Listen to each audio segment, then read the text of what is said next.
Sheila Hancock's in Seoul, and this is CNN.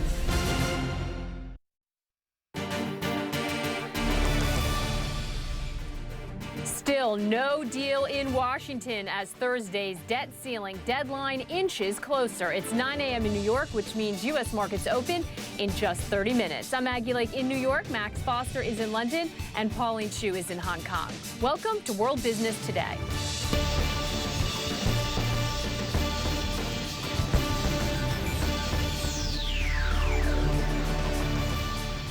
U.S. lawmakers are kicking off another round of meetings in Washington right now. But until they get a debt ceiling agreement and Congress passes it, there's plenty to worry investors. It's all changed at one of the UK's biggest luxury fashion houses. Burberry CEO Angela Address is heading to Apple. And panda politics. Endangered pandas are playing a key role in Chinese diplomacy. We'll break down the business behind it.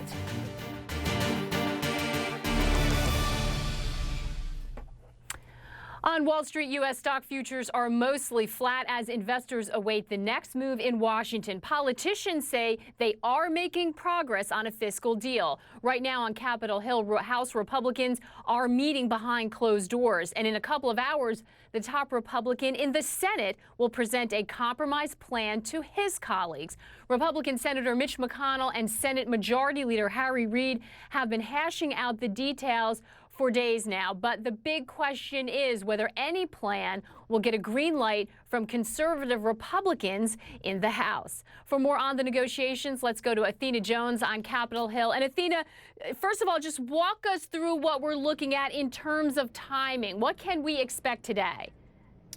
Well, today, Maggie, we'll have these meetings. We'll see Senate Republicans talk about this plan, hopefully finalize some of the details. And of course, House Republicans are meeting right now talking about what they know of the plan, which isn't yet finalized. But I can tell you the tone has changed. We've been talking a lot about the tone over the last couple of weeks. And I'll tell you that what we saw on the Senate floor from Majority Leader Harry Reid and Minority Leader Mitch McConnell was probably the most positive language we've heard yet. Let's listen to that.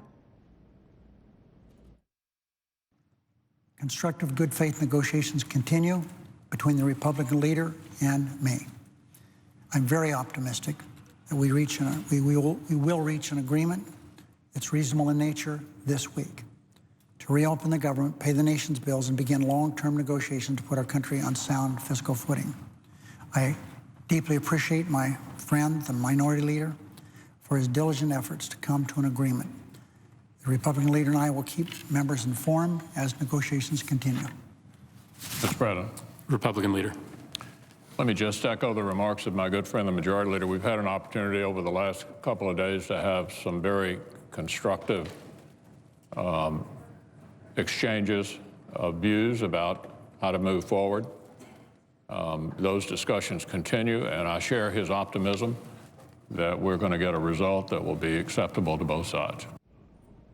So, Maggie, that may sound like measured optimism to you, and there's a good reason for that. Let me quickly tell you, though, what's in the plan being discussed right now. It would reopen the government until January 15th, but require a new budget deal be agreed to by mid-December. It would also raise the debt ceiling, but only till February 7th. So those are the outlines of the plan. They include some small changes to Obamacare as well, but the big question mark, as you noted, is whether or not, even if this passes the Senate, if it could get past the House. Maggie? Yeah, let's talk about that briefly, Athena. That's really key. I don't think any of us thought the senators wanted to default on debt and not raise the debt ceiling. The issue has always been that core group on the far right in the House who want to get rid of Obamacare. They want the things on their agenda.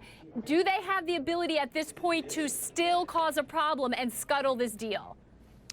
Well, Maggie, it certainly seems like they do. You know, CNN has had a count running, looking at how many people in the House on the Democrat and Republican side would support a clean bill. That means a spending bill, reopening the government with no strings attached. And our count showed that there are enough votes between Democrats and about 19 House Republicans for that bill. The question is, does that number still stand when we look at this new deal coming in? House Republican leaders and the whole caucus is meeting this morning to discuss what they know of the Senate deal. That that deal isn't completely finalized. And you're right, there are conservative Republicans who don't want to raise the debt ceiling, period, and others who don't want to reopen the government or raise the debt ceiling without some sort of larger changes to Obamacare than the ones that it's looking like are going to come out of this deal. And so that's the big question. I'll tell you one thing that the Speaker Boehner has indicated is that he's aware of the fact that some sort of deal might have to be passed with more help from Democrats. And so that could get a deal through, but there's still no telling if it's going to pass in the end. And that's why we're going to be closely watching what comes out of this GOP conference meeting in the House. Maggie? We are not out of the woods yet. All right, Athena, we'll be talking to you throughout the day. Thank you so much. Let's get more now on the looming debt ceiling deadline and how it's affecting the markets. Joe Keenahan is the chief derivative strategist at TD Ameritrade. He joins us today from the New York Mercantile Exchange, not his usual perch in Chicago. Welcome to the Big Apple, Joe. I hope you're going to get out and enjoy some of it. Unfortunately, you're in the same boat as the rest of us, which we just cannot get anything done while we are being held hostage to what's going on in Washington. Tell me what your view is. Is everyone still confident that it's going to get through that hardcore group in the House, or are investors worried that this might be a problem? Well, I think if you look at how the market reacted yesterday was a really telling sign.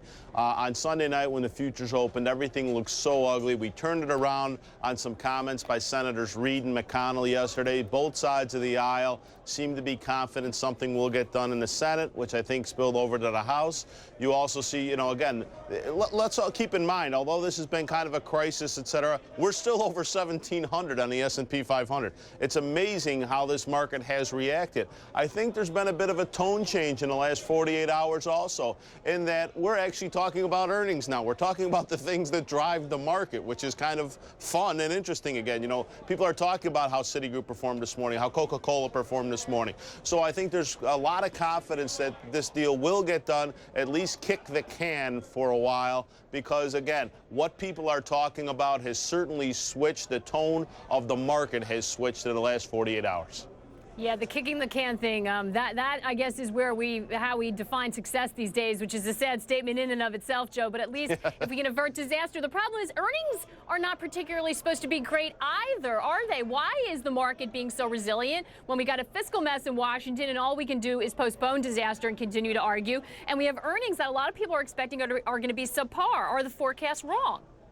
Well, I actually, if you look at a lot of these, so to speak, whisper numbers, they may be a little bit better than expectations. I think Citigroup was a bit of a disappointment to many people today, and their numbers were concerning because they not only missed on their earnings per share, they missed on their revenue as a company overall. So I think that may sort of taper earnings expectations, at least in the rest of the financials going forward, because the two main areas, that so many of them make money, bonds and bond trading and mortgages, really came in weak today. Now, what will be interesting is we have Intel coming up tonight to see, and we have Google this week, we have eBay this week, we have a lot of the tech stocks coming up this week. So we'll see if they can be the industry that takes us higher. We saw this a couple of years ago where the focus went from financials to the technology stocks to drive us higher. And I think back to your original question about one of the reasons stocks are hanging in there so well is as folks readjust their portfolios, you've seen some pressure on the bonds over the last 3 to 6 months. They're using that money somewhere. They don't necessarily want to stay in cash, particularly these fund managers, because the stocks have performed so well this year. They don't want to miss the boat, so there is almost an underlying cap, I'll say, or support on the market. When we go down, you tend to see new buyers coming into these stocks as they don't want to miss anything as we continue to rally. And overall, I'd say people are still underinvested, which tends to keep the markets higher until people begin to chase. Yeah, well, and let's see if they still want to be part of this whole party after what we've seen going on in Washington. Hopefully we don't have a sell-off. We'll lose another generation. Joe, thank you so much. Great to see you in NYC. Always a pleasure, Maggie. Thank you. Take care. On Wall Street, as we were just saying, and Joe pointed out, traders are keeping an eye on Washington, but they've got to pay attention to the corporate earnings coming in. Already Tuesday, banking giant Citigroup has been telling investors what they don't want to hear. Zane Asher is live at the New York Stock Exchange. And Zane, Joe just saying some disappointment surrounding Citi, isn't there?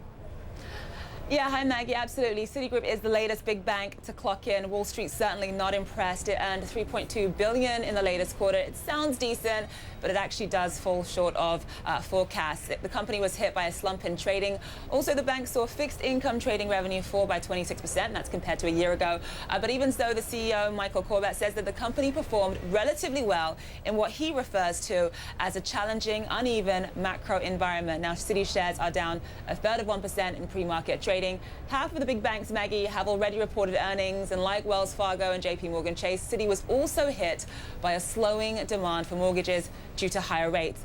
Also, some members of the Dow have reported. Coca-Cola reported higher profit but lower revenue in the third quarter. It says that strong sales of its main products helped offset global economic pressures. Investors are certainly trying to focus on the positive. That's why Coke shares are up roughly 1% in pre-market trading. Also, Johnson & Johnson shares are up 1.5% in pre-market trading after the company posted a rise in both profit and revenue.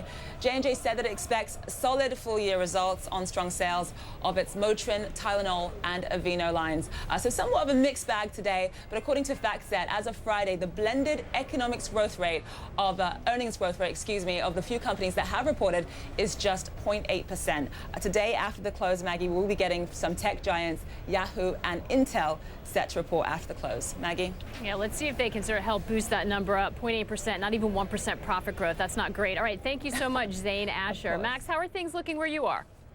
Well, the colour of your top, I have to say, Maggie. Generally, this is the fourth day of increases here on the European markets, and it's entirely linked to what's going on in Washington. Optimism that a deal could be in the offing to resolve not just the debt ceiling, but also that partial shutdown in government as well. So that's the main talking point, and it's the theme that's running through the week. And as long as we hear positive things coming out of DC, I'm sure we'll see these arrows going upwards. Investors in London are also reacting to news that UK inflation remained steady in September. Well, Max, we're also seeing some optimism here in the Asia-Pacific region. Hong Kong and Tokyo closed higher after coming back from a three-day weekend, and the indices here were helped by the signs of progress there on Capitol Hill. Now, even though the Nikkei was up, Japan did receive some revised data that was disappointing. Industrial output for the month of August dropped more than first reported, down 0.4% year on year. And in Sydney, the central bank, the Reserve Bank of Australia, released their minutes from their October 1st meeting, and it showed that interest rates will most likely stay at a record low of 2.5%. Now, mainland Chinese stocks were lower today, but they did get some good news. The UK is stepping up efforts to strengthen economic ties with China. The British government says it's making it easier for Chinese investment banks to expand in the UK. The finance minister, George Osborne, says he wants international trading in China's currency, the renminbi, to develop with London as its hub. Now, this is another victory for China as it tries to internationalize its currency. Osborne is on a lengthy visit to China, about 5 days. Now, on Monday, he said the UK would relax visa application rules for Chinese visitors, which had been quite bureaucratic in terms of paperwork. Max. Thank you very much. Now, you've reached the top of the corporate tree, head of a multi-billion-dollar international company. Where can you go next? Find out why one renowned exec decided the way to go is down to work under someone else. That's in just a minute.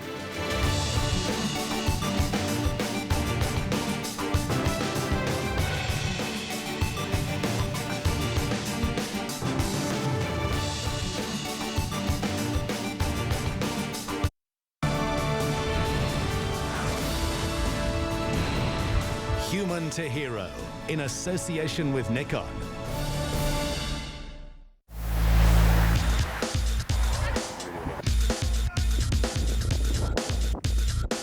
My name is Gabi Grimana. I was born in Burundi. I play for Newcastle United and England under 20. One day my mom sent me and my brother to buy some milk. As we were coming back, I looked to my right over the road and I see like kids training. And then I heard this small voice inside of me saying, go and play. You know, I just said this prayer. I said, God, everything I say to them, just make them say yes. And then they were like, yeah, come next day and start training. From there, it's just been amazing. Like,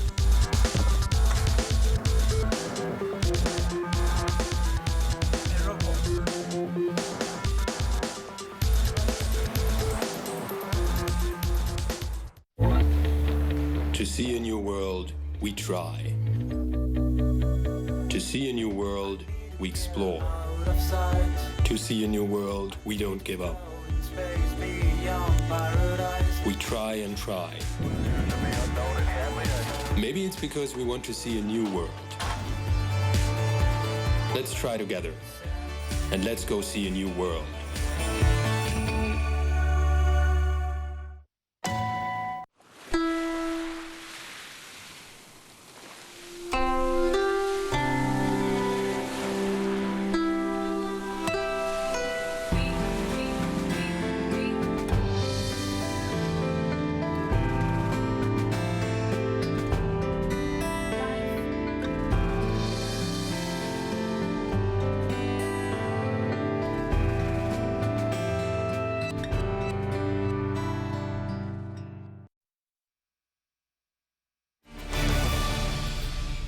It's not exactly a great advert for Burberry. The British fashion group says its CEO is leaving for another company where she won't even be in charge. It's a big company, though.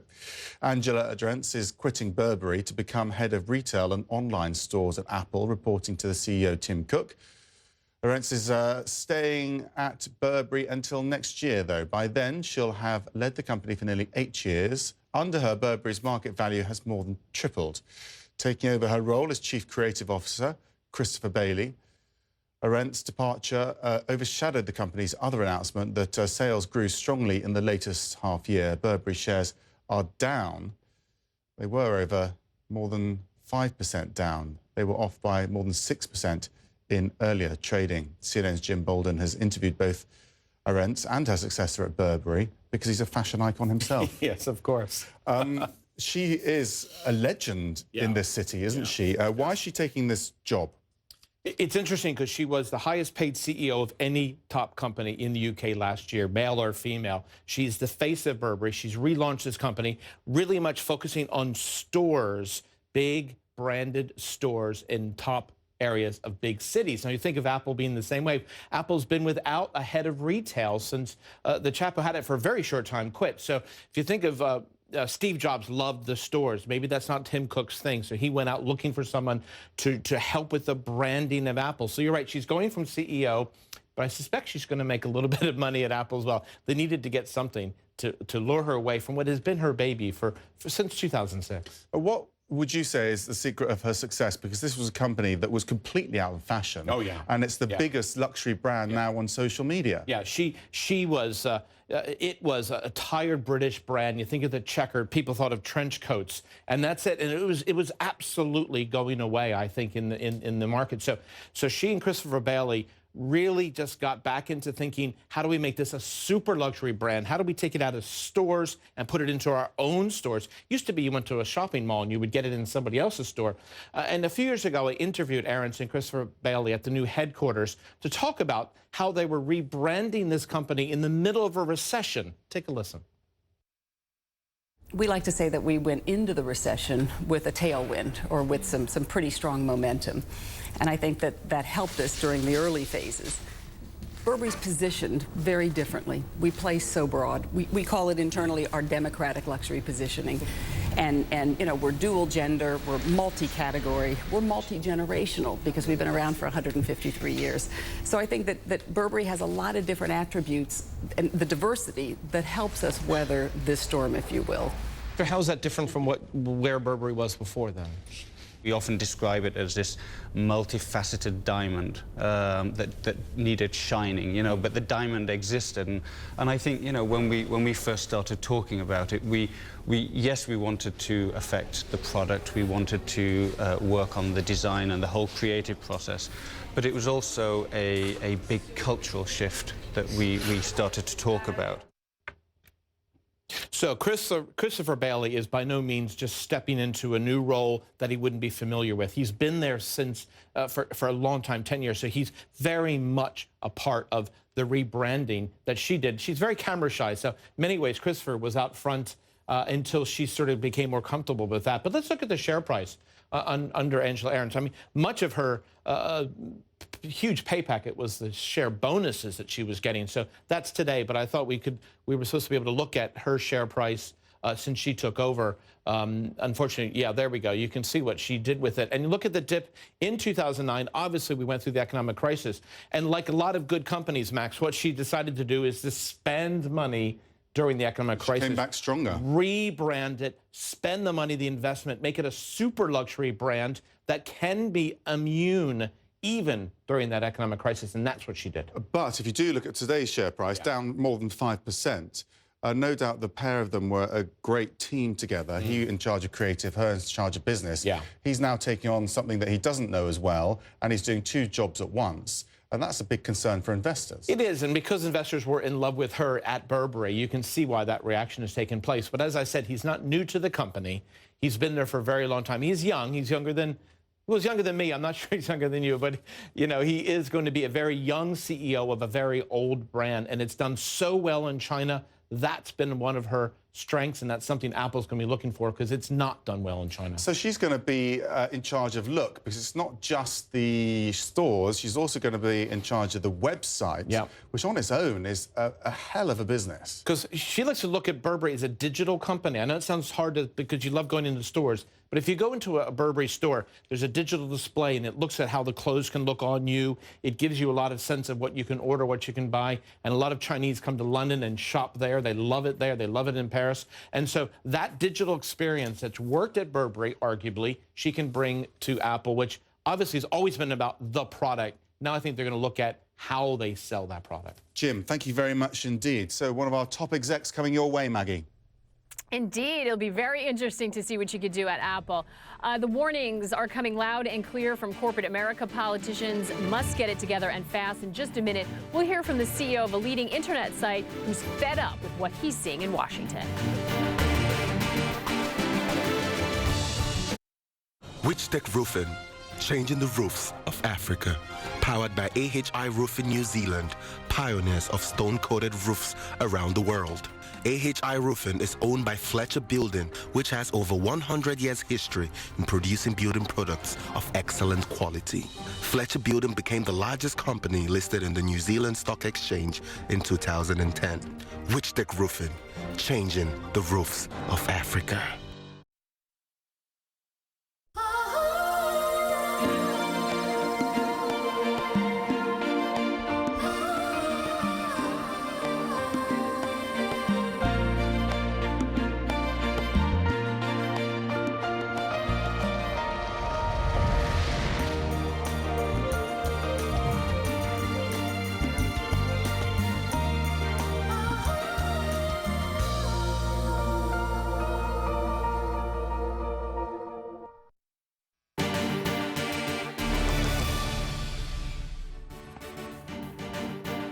Many CEOs say the debt ceiling deadlock in Washington is affecting business, and a default could be catastrophic.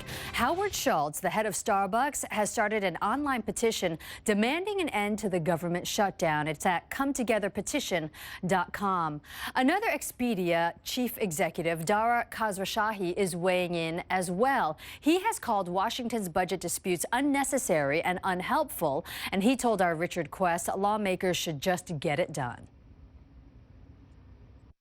It's time for the government to come through. If it doesn't come through, I think that there are a lot of issues that are going to come up in the financial sector, et cetera.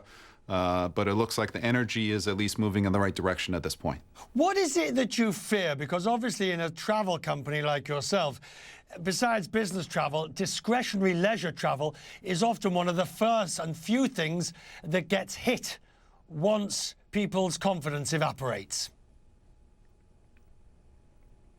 Well, I think that's the issue. It is confidence. You know, we've had a number of years now of a slow recovery, both in the U.S. and Europe looks to have stabilized now. What neither the U.S. or Europe, or frankly the world, needs is another financial shock to the system similar to the one that we had in 2008. That's just something that we can't afford, and it's something that's unnecessary. What do you fear might happen if they don't solve this by Thursday? Sure. On the corporate side, the one pattern that we are seeing is we're seeing a lot of volatility.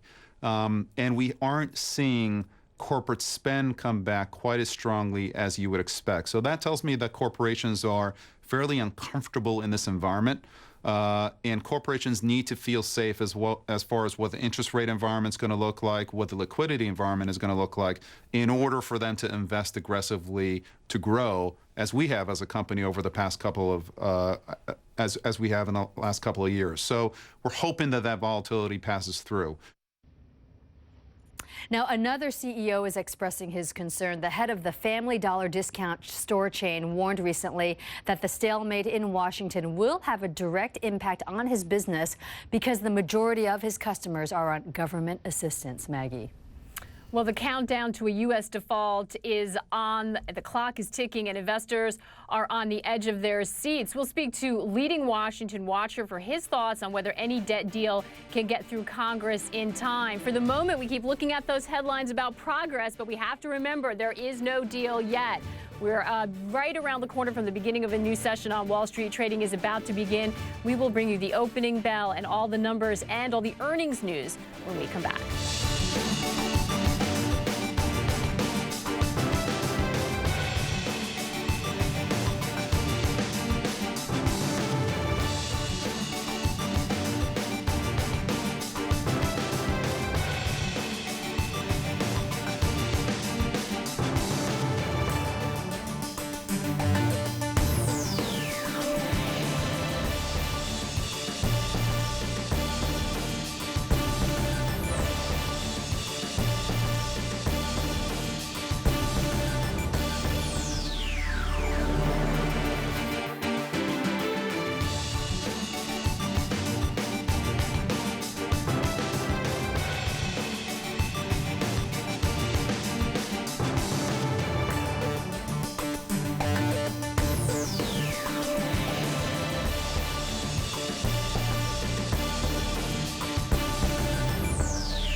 Welcome to Soweto. La culture en Afrique du Sud est très riche par sa variété. Toujours senti vraiment très bien accueilli. Très émouvant. L'Afrique du Sud a beaucoup de choses à offrir à tout le monde. Le jazz est magnifique et très très romantique. Je n'oublierai jamais de mon voyage en Afrique du Sud, c'est vraiment cette expérience dans la montgolfière. Je n'oublierai jamais cette rencontre phénoménale avec ce rhinocéros blanc. C'était génial.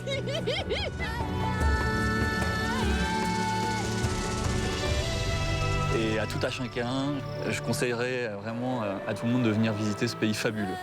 Si j'avais un mot pour décrire l'Afrique du Sud, ça serait vraiment le mot magique. Ladies and gentlemen, welcome to the land of FC Barcelona, where ground temperature is currently excited, reaching feverish around kickoff.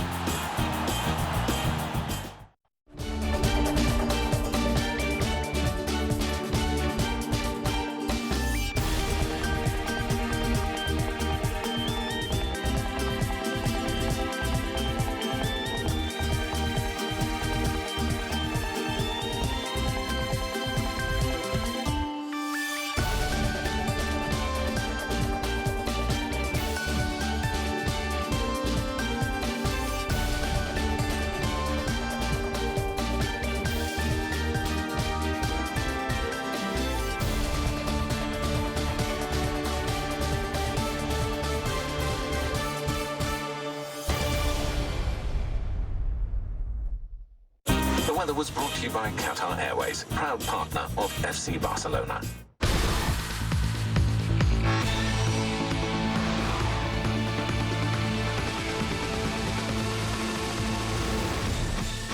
Expedition Sumatra.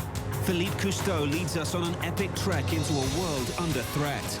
This really is ground zero for the global fight against deforestation. Join Expedition Sumatra, Saturday only on CNN. Information is knowledge, information is power, information is security. And I strongly believe our viewers, people all over the world, have real questions of their own. They want to know what's happening in their world, what it means to them, how it'll affect them. And so it's really up to us, once we get elected officials or anybody in public positions in front of us, to keep up the persistence to get out of them really what we're searching for. Christiane Amanpour, asking questions that help you make sense of the world. Amanpour, tonight on CNN.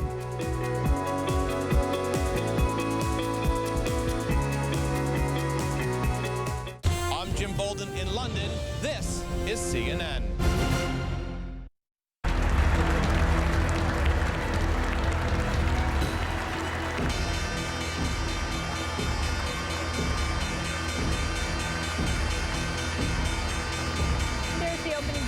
The NASDAQ and the New York Stock Exchange. You see all those people clapping. What a lot of investors are doing is crossing their fingers, hoping we see a deal in Washington. Welcome back, live from Hong Kong, London, and New York. This is World Business Today.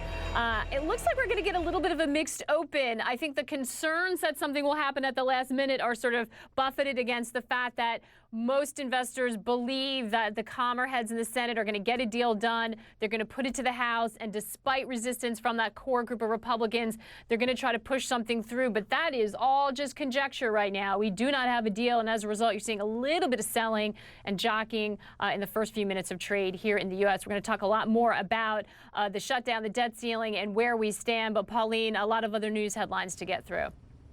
Yeah, that's right. We'll get back to business news in just a moment. But first, here are the top world news stories that we're following at CNN.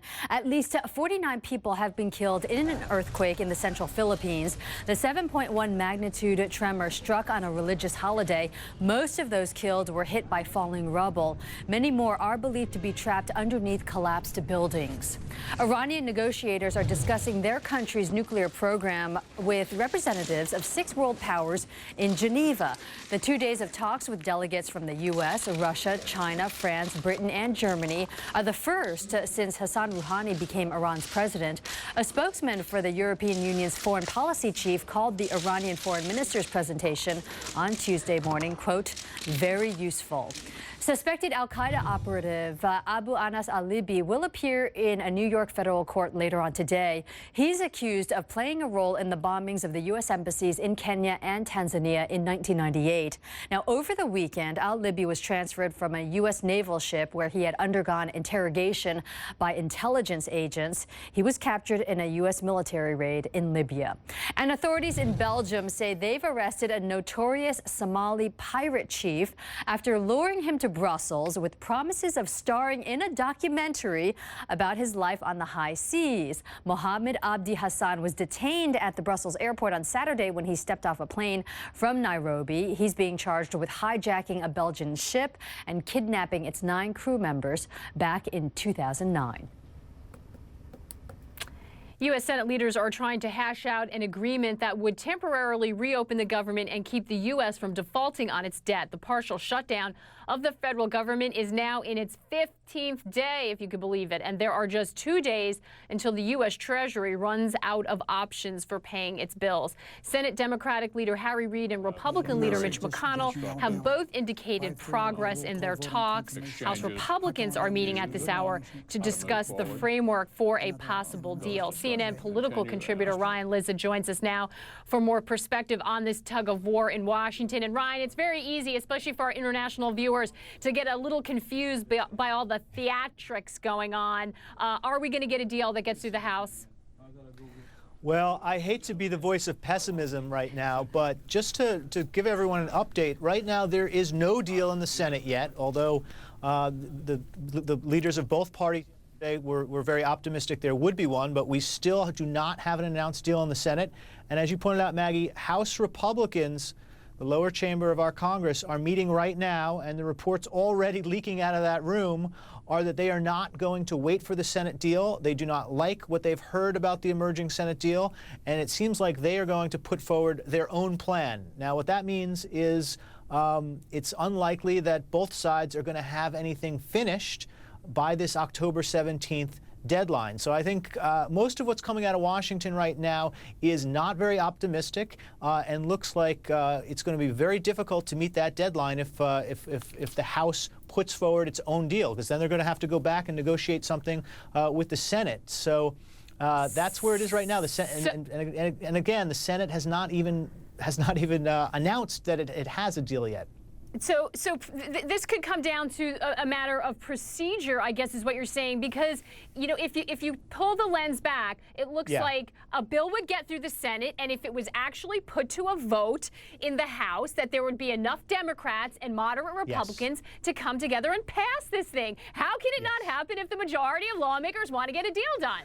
That's right. And if you remember back on New Year's Eve when we had a very similar drama with the so-called fiscal cliff, that's exactly what happened. Deal in the Senate, and then the House is sort of forced, because they're pressed by a deadline, to just take it and vote for it with mostly with Democratic votes. What the House Republicans seem to be saying this morning is, we don't like what's coming out of the Senate. We want to do our own thing. So if the Senate does its own thing and the House does its own thing, that means they have to get together and come up with a third compromise option. That takes time.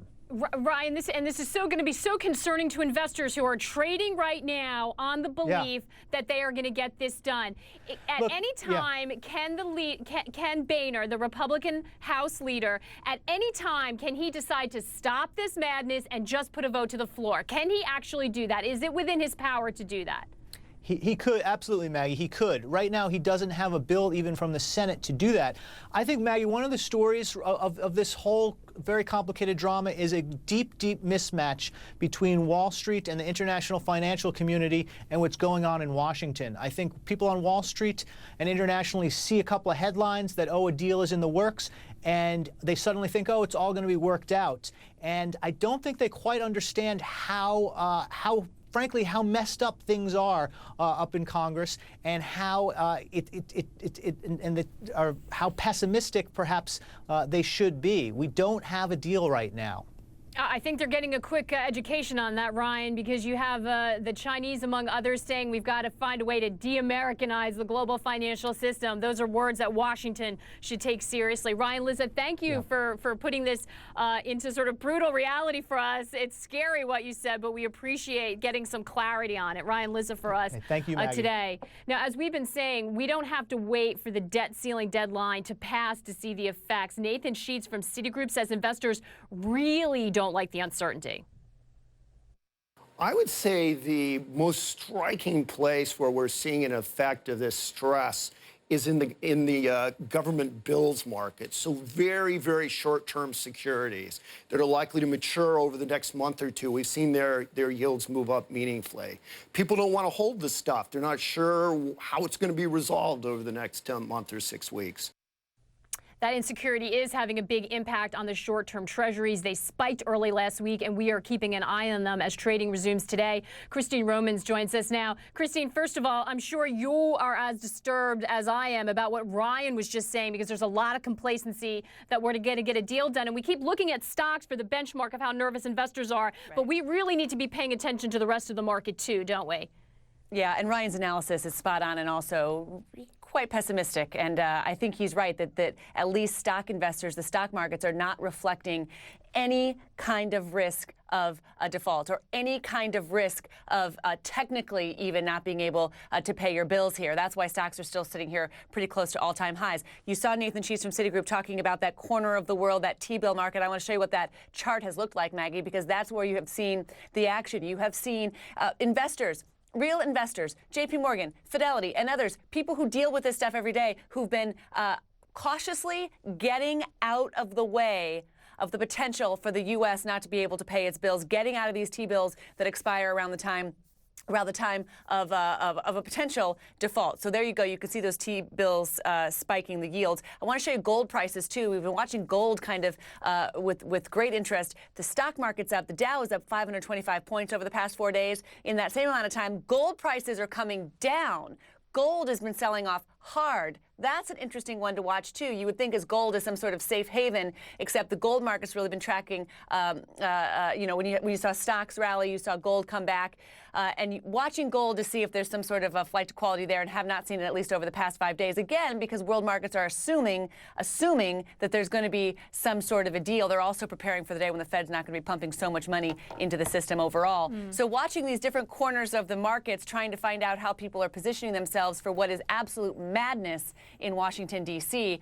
Market professionals preparing for the worst, but still saying they think a deal is going to get done. People like Ryan Lizza and people who really know what's happening inside the Beltway, Maggie, saying they're not so sure. And one quick final note, the most recent estimate from Mark Zandi at Moody's Analytics that the cost of the U.S. economy over the past few weeks of this nonsense has been $20 billion. You go back even further, at the beginning of the debt troubles in Washington in 2009, you've got estimates from everywhere from 900,000 to 1 million jobs have been lost or not created in this country because of Washington's dysfunction. That is not just something that hits markets, that's something that hits people, paychecks, kitchen table economics in the country, something voters are very concerned about, Maggie. And maybe the most important indicator of all, and all self-inflicted. We have to keep remembering that. The wheels are in motion. We're seeing it in the T-bills. When we start to see it in stocks, Chris, that's going to be scary and something we need to watch. All right, Christine Romans, thank you so much. Max? You're welcome. Coming up, a last-ditch measure by BlackBerry to cut through the negative hype. The struggling smartphone maker reaches out to customers and investors directly. More on the message after the break.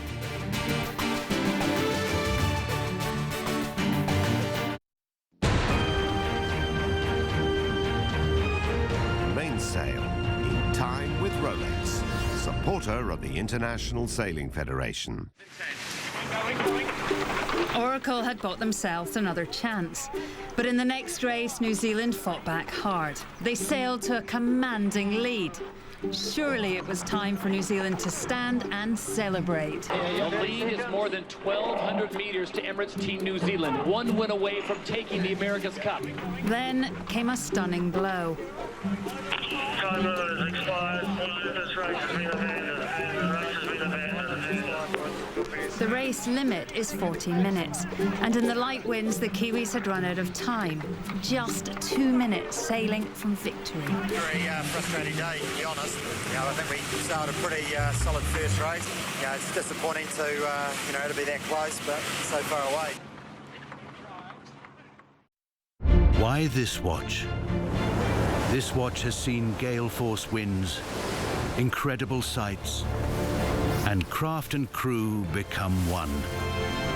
It's marked the most challenging seas, the longest nights, and charted a course for the bravest of brave.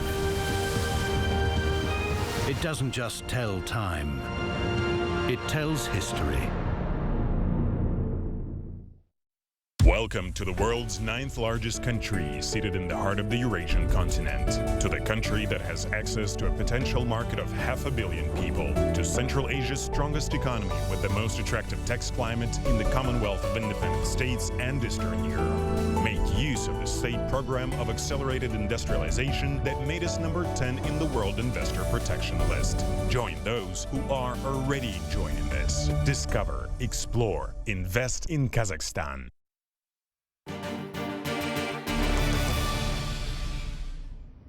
Welcome back to World Business Today. BlackBerry is here to stay. That's the message the struggling smartphone maker is trying to send with an open letter to investors and its customers. The letter came out on Tuesday in more than 30 newspapers in 9 different countries. But is it enough to convince investors of a recovery? Let's check in with our tech guy, Samuel Burke, live at CNN New York. Now, Samuel, we've seen the share price of BlackBerry drop pretty quickly in the past few months. Is this ad a last gasp for survival? Well, it's interesting because, well, here's a copy of the Wall Street Journal, and here is this ad. Half of it seems to be spot on, and the other half leaves you with more questions than answers. They say that we have a lot of cash on hand, that we're debt-free, and the market knows that that's true. But on the other hand, they talk about the success of the BlackBerry 10, that latest device that they had, which hasn't done well at all. In fact, they had to lay off 4,500 people, 40% of their global workforce, after that device right there came out. The other thing that's kind of puzzling is they talk about the BlackBerry Messenger service, which was a leader, which was so popular for so long. In this part of the ad right here, Pauline, they talk about how it's going to be the best classic mobile social network and that it's coming to Android and iPhone. That was supposed to come out on September 21st and 22nd. It had a disastrous, non-functional loss. People are still waiting to be able to use BlackBerry Messenger on their iPhone and Android devices. So they're bragging about a service which didn't even work, and we're still waiting for it. Their Twitter page, we're waiting for an announcement on here, and it hasn't been updated since September 30th. So some of it true, some of it spot on, the other one just with a big question mark over it, Pauline. Now, about that BlackBerry Messenger, Samuel, here in Asia, a lot of people use WhatsApp. In China, they use WeChat. So I'm not sure how relevant BlackBerry Messenger would be, even if it got onto the iPhone and Android. So is that really going to be a game changer once they get that going? It still has tens of millions of users, but it's hard to see how it'd be a game changer at this point. So many people use WhatsApp to send messages between the different devices. But it's interesting because there was a report in the Globe and Mail, a Canadian newspaper, that said that at one point one of the executives had a plan to license this software, which was really kind of revolutionary at the time, and that other executives fought him off. So this may have been a good plan to license BlackBerry Messenger a couple of years ago, but it's hard to see how they could compete with all those free messengers that they're using in Asia and other Latin American countries with really great success, popularity, and a solid business model. Yeah, gosh, it's so incredible to see their decline in just the past couple of years. They were such a dominant player about 4 or 5 years ago, and now they're trading at about $8 a share on the NASDAQ. And Pauline, they have just 2.9% of the smartphone market, BlackBerry. It's an incredible fall. Yeah, no kidding. It has been shrinking. All right, Samuel, thank you very much. Samuel Burke there live from New York. Max. Still to come on the programme, panda diplomacy. We'll tell you what China is getting in return for these endangered bears.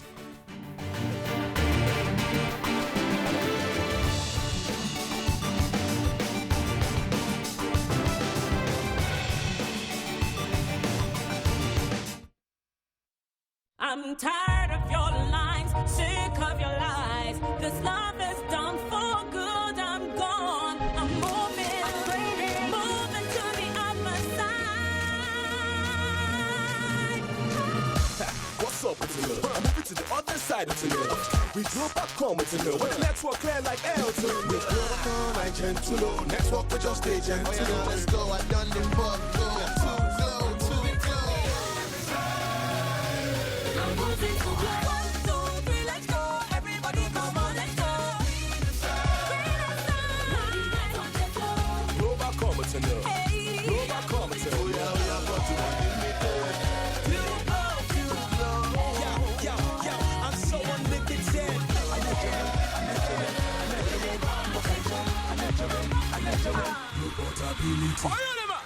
Move to greener pastures. Glow Unlimited. Why have Johnson Matthey come to Macedonia? Well, the quality of the labour force, the tax situation is attractive to us. But I must say the help, the encouragement, the enthusiasm of the Macedonian government were crucial. So my message would be, this is an easy place to do business. Extraordinarily proud to be here. Thank you very much, Macedonia. Come along. Invest in Macedonia, where everything comes into place.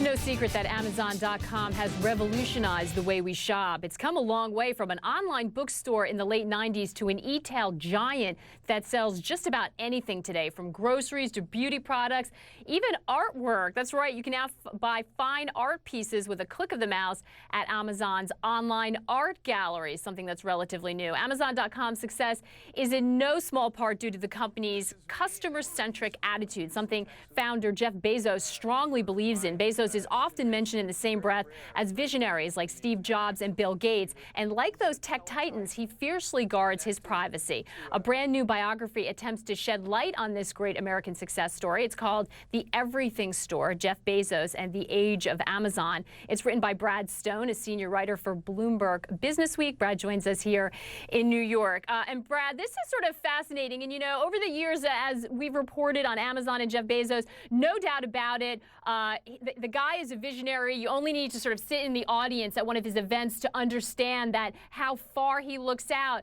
But one thing that struck me as I watched all these business areas they get into is their ambition is breathtaking. Should Amazon be a company, should Bezos be a CEO that we should be afraid of just by the sheer amount that they now control? Absolutely. I mean, I think if you're in retail, if you're in digital media or digital devices or enterprise services, Amazon is looming large on your radar.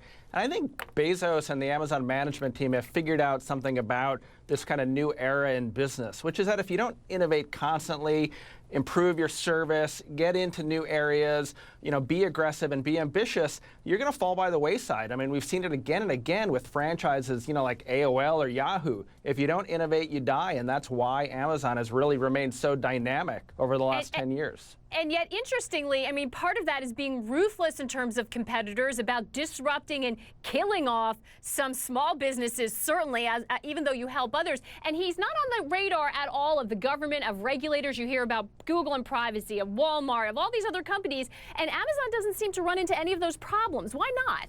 Well, I mean, a couple of reasons. One, they actually aren't making the kinds of acquisitions that, say, a Google makes. So, if you're not buying YouTube for a couple of $1 billion, the FTC or the Justice Department review tends to be less strenuous. The other reason is they're primarily in retail, and these are huge markets. Now, I do think that eventually Amazon does start to draw that scrutiny as it gets increasingly dominant in books and electronics. What is Jeff Bezos like, really? I mean, you spent a lot of time interviewing so many people that knew him. He's revered on Wall Street now. That wasn't always the case, as you talk about at length in the book. I mean, there was a time when people thought Amazon was going out of business.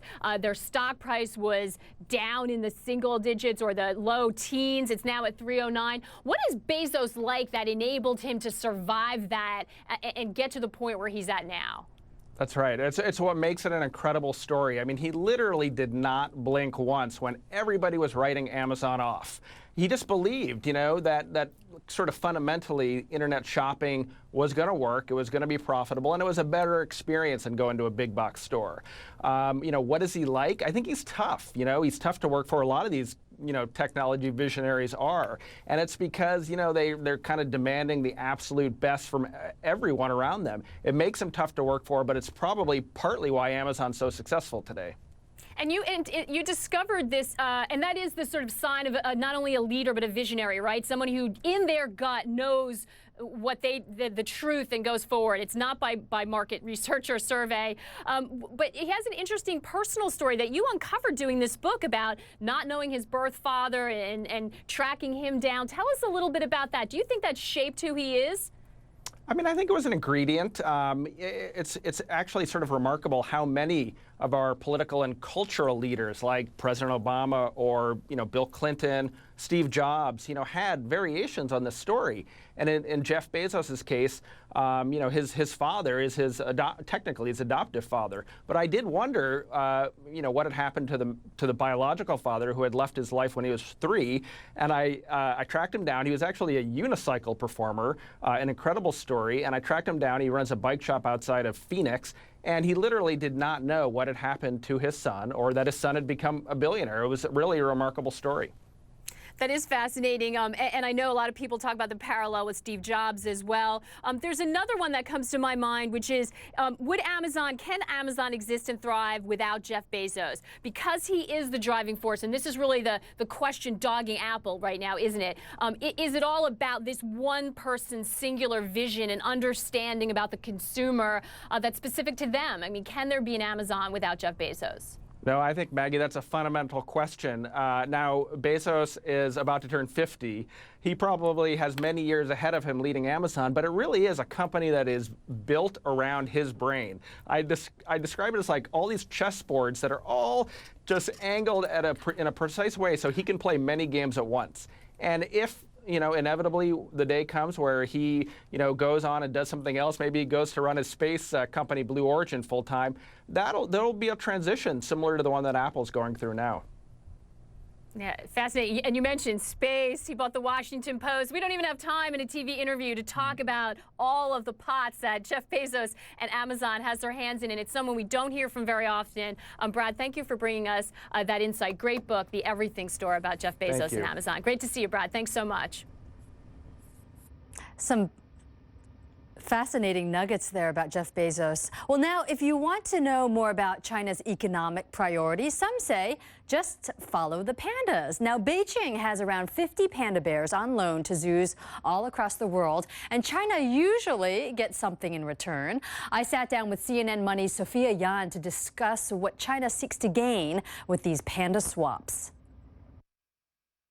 China's looking for countries with lots of natural resources or advanced technology. For example, very recently, Scotland got their first pandas. They got 2. And Scotland has salmon, they have petrochemical technology, and that's what China's been investing in.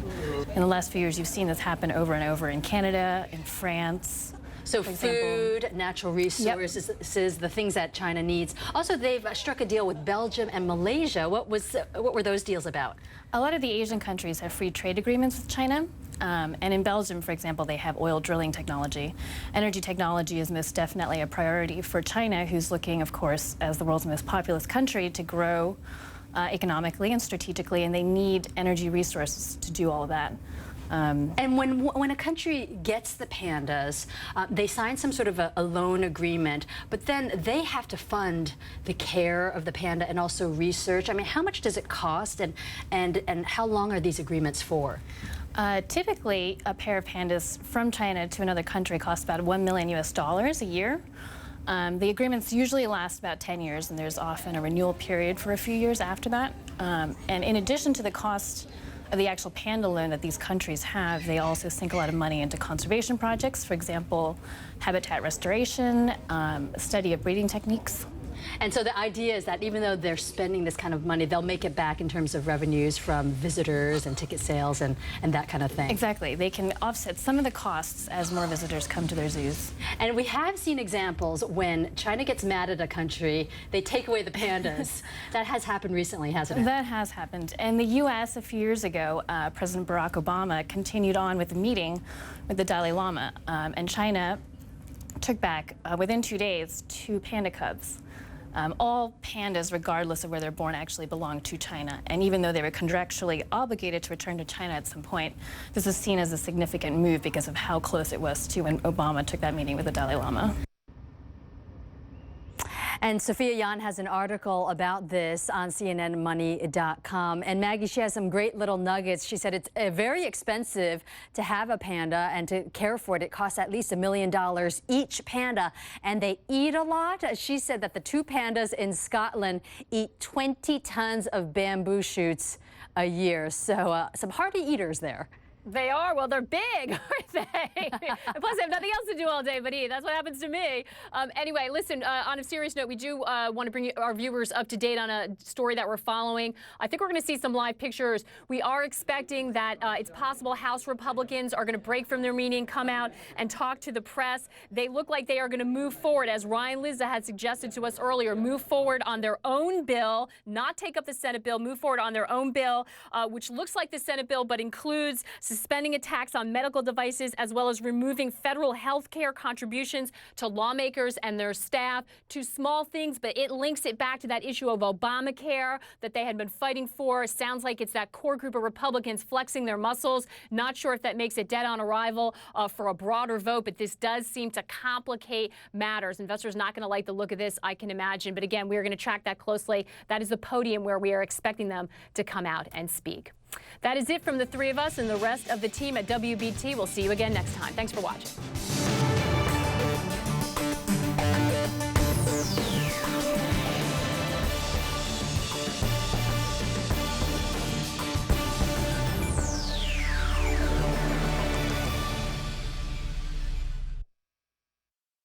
Witchdeck Roofing, changing the roofs of Africa. Powered by AHI Roofing New Zealand, pioneers of stone-coated roofs around the world. AHI Roofing is owned by Fletcher Building, which has over 100 years history in producing building products of excellent quality. Fletcher Building became the largest company listed in the New Zealand Stock Exchange in 2010. Witchdeck Roofing, changing the roofs of Africa.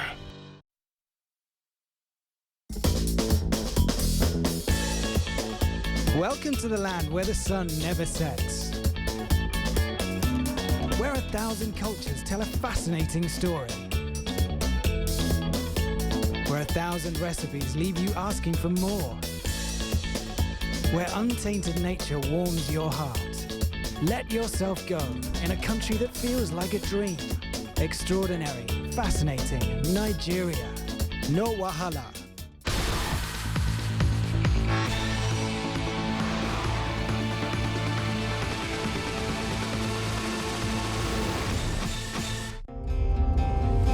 This is one of the most prominent features of the African continent, the Sahara Desert. I've come to a place on the edge of the Sahara, which for centuries has been described as an oasis.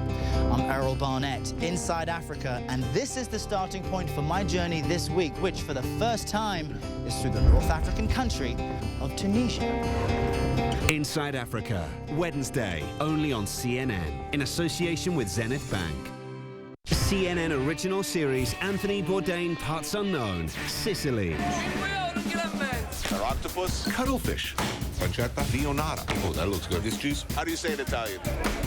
Swordfish. Looks like hell. Tastes like heaven. Smells good.